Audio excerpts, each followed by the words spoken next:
WW de volta. Lula adiou mais uma vez o anúncio dos nomes para os ministérios que faltam. O anúncio deve ser amanhã, no fim da manhã.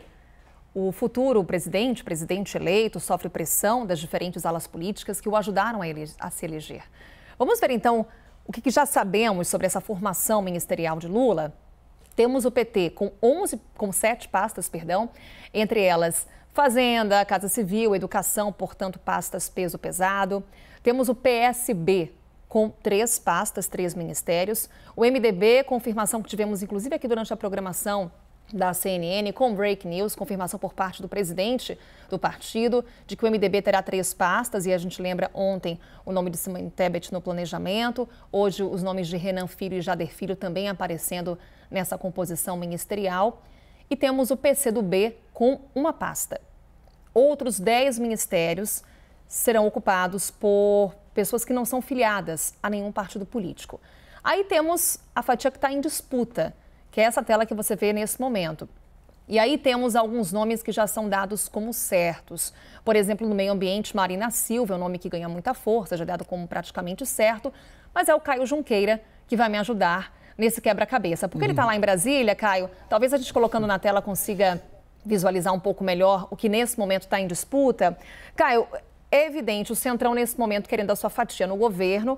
O que eu fui acompanhando aqui durante a nossa programação, não sei se bate com as suas apurações por aí, é que o PSD ficaria com Minas e Energia, Agricultura e Pesca. E a grande questão aí que temos também é a União Brasil, que buscaria integração nacional, turismo e comunicações. O que a gente tem desse quebra-cabeça, Caio? E como é que o Centrão deve se posicionar nessa disputa? O que está travando as negociações? O Carol, já evoluiu bastante, viu? É exatamente esse desenho aí que você coloca, né? O que aconteceu aí nas últimas 24 horas, vamos dizer assim? O MDB acabou tendo 3 ministérios. E aí os outros 2 do Centrão, que vão integrar a base aliada, União Brasil e o PSD de Dado, Gilberto Kassab, iam ficar com 2. Mas como o MDB ficou com 3, eles passaram a reivindicar 3 ministérios também. E o desenho é exatamente esse que você colocou. Hoje, agora, estamos falando 10h36 da noite aqui de Brasília, o caminho é esse. O acerto político até agora é esse. PSD com Pesca, Minas, Energia e Agricultura e União Brasil com Integração, Turismo e Comunicações. Só que para ampliar a vaga dos partidos do Centrão, as vagas dos partidos do Centrão, foi necessário tirar espaço um pouco ali, acertar um pouco ali as vagas que iriam também ser ampliadas para o PT, para o Partido dos Trabalhadores. Tanto que hoje, o líder do PT na Câmara, deputado federal Reginaldo Lopes, acordou ministro do Desenvolvimento Agrário, mas ao longo do dia, diante dessas negociações, esse ministério acabou indo, pelas negociações até agora, para o também deputado federal Paulo Teixeira, ou seja, o Reginaldo Lopes acordou ministro, mas dormiu deputado, então ele deve permanecer líder da bancada na Câmara. Por quê? Porque essa pasta das comunicações ia para o PT, mas justamente em razão dessa ampliação de ministérios para o MDB e os outros partidos do Centrão reivindicarem mais ministérios, foi preciso tirar as comunicações do PT e entregar para o União Brasil, muito provavelmente para um deputado federal deste partido. Rafael, é isso, Centrão. A gente tem o MDB, PSD e União Brasil nessa disputa que o Caio detalhava para a gente.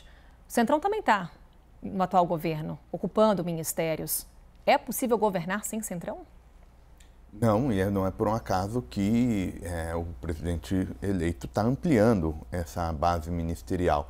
Porque quando a gente diz, na verdade, o governar com o Centrão, tem todo esse teor meio negativo, mas ao fim e ao cabo o que nós estamos dizendo é que maioria importa dentro do legislativo também. Então quem tem maioria governa dentro do legislativo. Então o Centrão é um pouco um bloco que cortam os rótulos partidários, vamos chamar um pouco do baixo clero. Você soma o baixo clero, por definição ele tem que ser maioria, né? A elite parlamentar tem que ser minoritária de fato.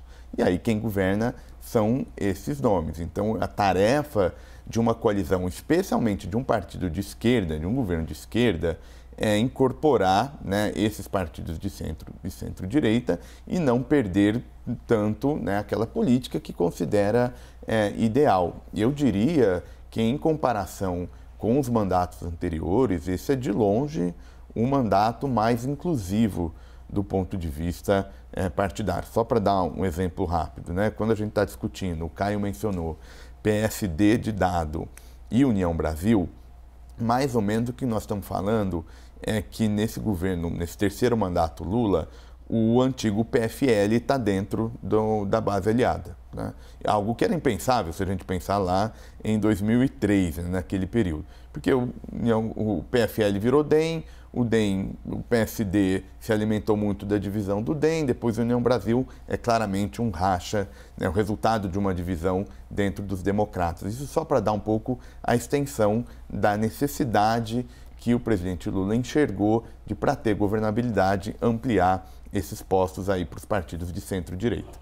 Pois é, Graziela, porque um governo que foi eleito com uma frente ampla, ele busca governar com uma frente ampla harmônica. É um objetivo não necessariamente alcançado, mas é um objetivo. E aí, os movimentos indicam a busca por aliados de primeira hora, aqueles apoios que vieram no segundo turno e também apoios que vão garantir uma base governista para o governo. Lula está conseguindo esse equilíbrio? Olha, delicado, um equilíbrio muito delicado. E esse apoio pós-eleições, essa construção da coalizão nos moldes do que a gente chama no tipo de presidencialismo que a gente desenhou, que é um presidencialismo que tem uma cara um pouco parlamentarista, quer dizer, é preciso construir governo, é preciso governar com outros partidos políticos. Isso é absolutamente fundamental. Nada acontece se não existe essa construção. E o ideal é que essa construção aconteça com os partidos políticos e não negociando direto com os parlamentares, porque é uma construção até mais barata do ponto de vista de liberação de recursos. Ou como se constrói governo? Quais são as ferramentas que o executivo tem para fazer isso? Ou ele compartilha pastas ministeriais e traz para o governo partidos que podem até não tê-lo apoiado durante o processo eleitoral, ou ele compartilha emendas parlamentares, seja via orçamento secreto, seja via outro tipo de emenda no formato autorizativo, quer dizer, que o executivo tenha a palavra final. O ideal é que a gente faça essa construção de forma orgânica via partidos políticos. Provavelmente Lula já vai se beneficiar das mudanças da reforma eleitoral de 2017, que diminuiu o número de partidos, isso é muito bom para a construção de coalizão, mas ainda assim eu entendo que esse número de ministérios ainda não está refletindo as bancadas parlamentares. E me preocupa a quantidade de senadores que está se falando que vão assumir pastas ministeriais. Eu estou curiosa para saber como vai ser que o governo vai se virar no Senado para conseguir construir sua base, conseguir aprovar suas agendas de política pública, porque vai ser uma casa muito delicada para o Lula conseguir, desenrolar essas principais reformas que precisam passar pelo Legislativo.